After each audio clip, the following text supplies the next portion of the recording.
And now, it's time for another Dice Tower review with Tom Vasel. Richard Launius is known for his games Arkham Horror and Defenders of the Realm, and they're games that tell a really good story behind them, and I like that. I like games that tell a story. Well, this one here, Ace Detective, was known as the pulp fiction storytelling game. As you can see, if you can see the cover here, you see that this lady is somehow managing to hold all these guns and still appear threatening at the same time, and that can only happen in noir detective pulp fiction, which this game is heavily invested in. I like that sort of genre. I like the detective genre. I like storytelling style games. Do I like the combo? Let's see.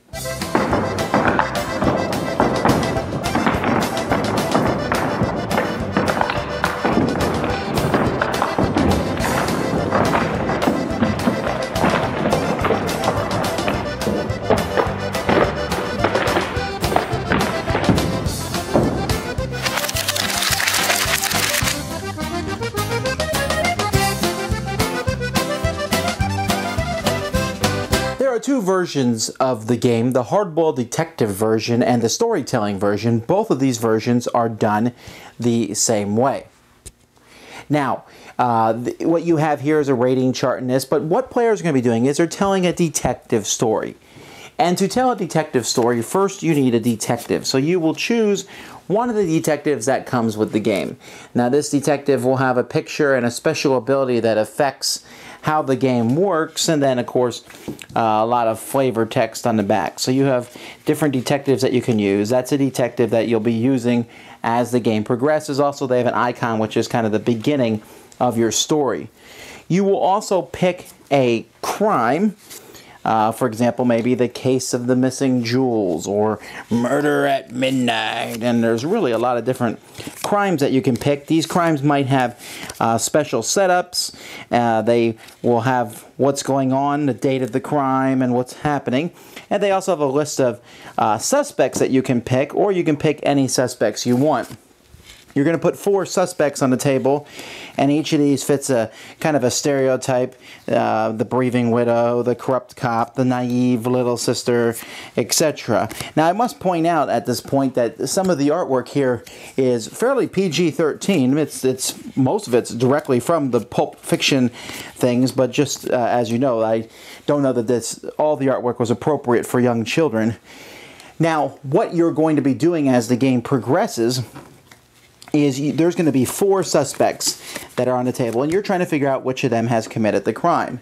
And that's going to be done through a method of putting clue tokens on them. The game is going to allow you to put clue tokens. You'll start with clue tokens on them, and as clue tokens are placed on these people, then this number goes up, and when it reaches the number that matches the number of players in the game, for example here, 18 in a 4-player game, so when there's 18 out there total, we will then turn them all over, and they have positive and negative numbers on them, and whoever has the highest positive number is the person who committed the crime, and then whoever has the most tokens on that person is the winner of the game.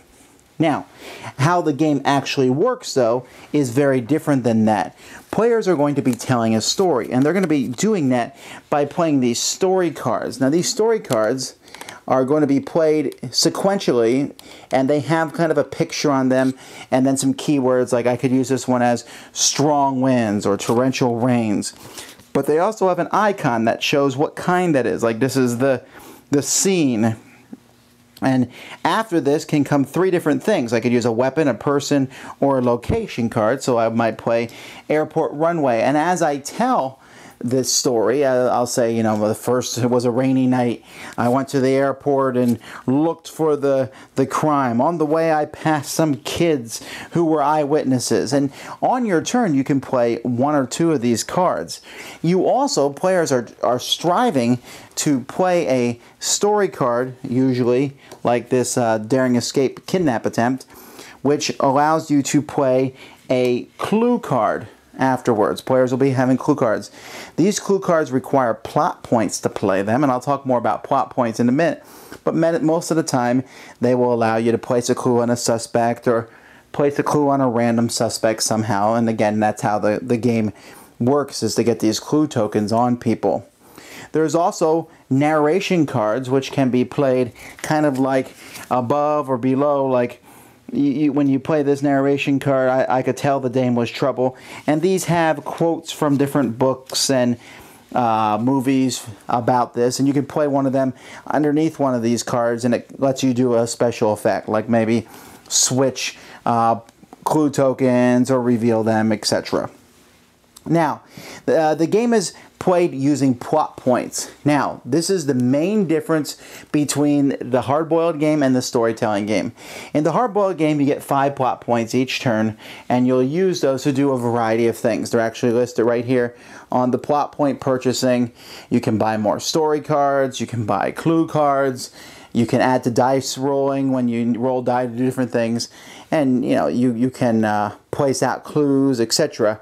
by using these plot points. Also, however, on the other hand, though, if you play the story one, then the story that you tell really matters. And players are going to be using this rating chart. And when you play a story, whenever you tell a story, each player is going to play one of their rating cards. There's 5 rating cards that go from poor to great. And I really enjoy the poor one here.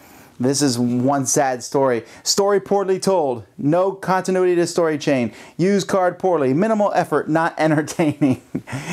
And you're supposed to play one of these on yourself, and everyone else plays one, and the sum total of what everybody else plays gives you plot points depending on what they have here. Also, you get a reward if people will match what you played on yourself. You got to be completely honest for that one to work, and I'll talk a little bit more about that later, but that's essentially the difference between the games. Other than that, you will continue playing these cards. After you reach 7 cards, you kind of regroup the line here and then keep playing more cards as time goes by. There's wild cards that can follow anything, but they also cost plot points. Some cards will give you special events that, again, probably costing plot points. Eventually, one of these suspects will be found guilty and one player will win. Here's the deal, folks. This game is... it's specialized. And what do I mean by the fact that it's specialized? I mean by the fact that it's a storytelling game. And an emphasis on it's a storytelling game. Because the game is just not that interesting. It's the whole thing, even the hard-boiled detective version of the game, and I'll get to that in a second, the difference between the games, but even that is, the emphasis is on telling the story, putting the cards down. Now, in that regard, the game does really well. There's really good artwork. There's lots of different things, everything you can imagine from detective stories. They have a great cast of suspects, a great cast of detectives and crimes, and the combinations are great. And for a storytelling kit, there's, especially in the detective genre, this is great, full of lots of things. Actual game itself is not that good because it's first of all, it's a little convoluted.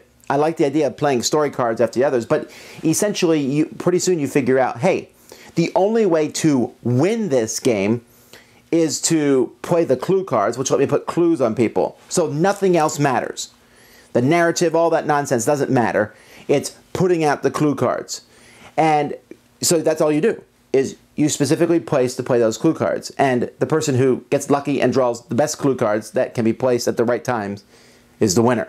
That's really how it works out. All the putting the tokens down, I don't know if they're negative or positive, all that doesn't really mean anything because it's just not very manipulative. It is what it is.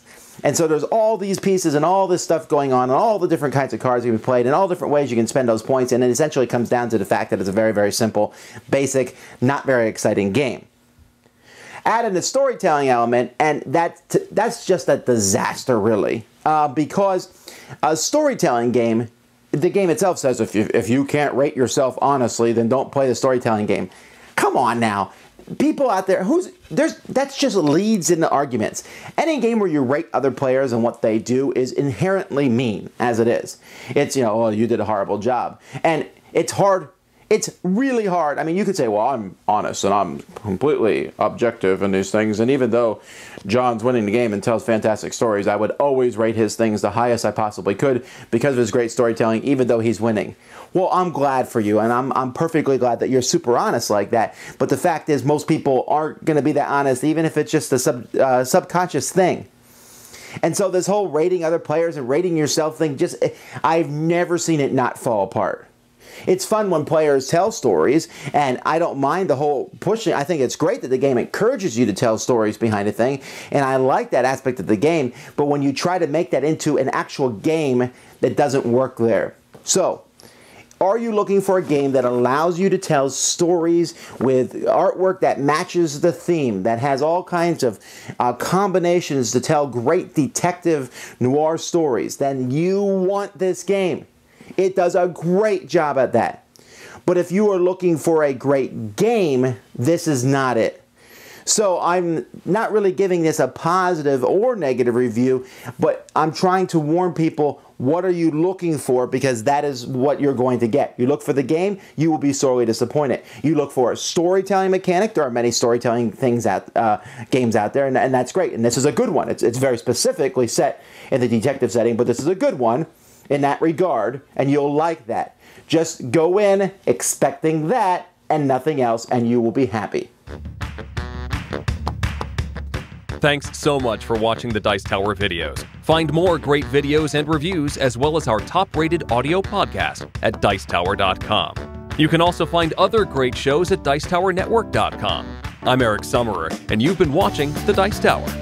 The Dice Tower is sponsored by Cool Stuff Inc., where you can find great games for great prices. Cool stuff in stock. Check them out at CoolStuffInc.com. Hey, shut the door! There.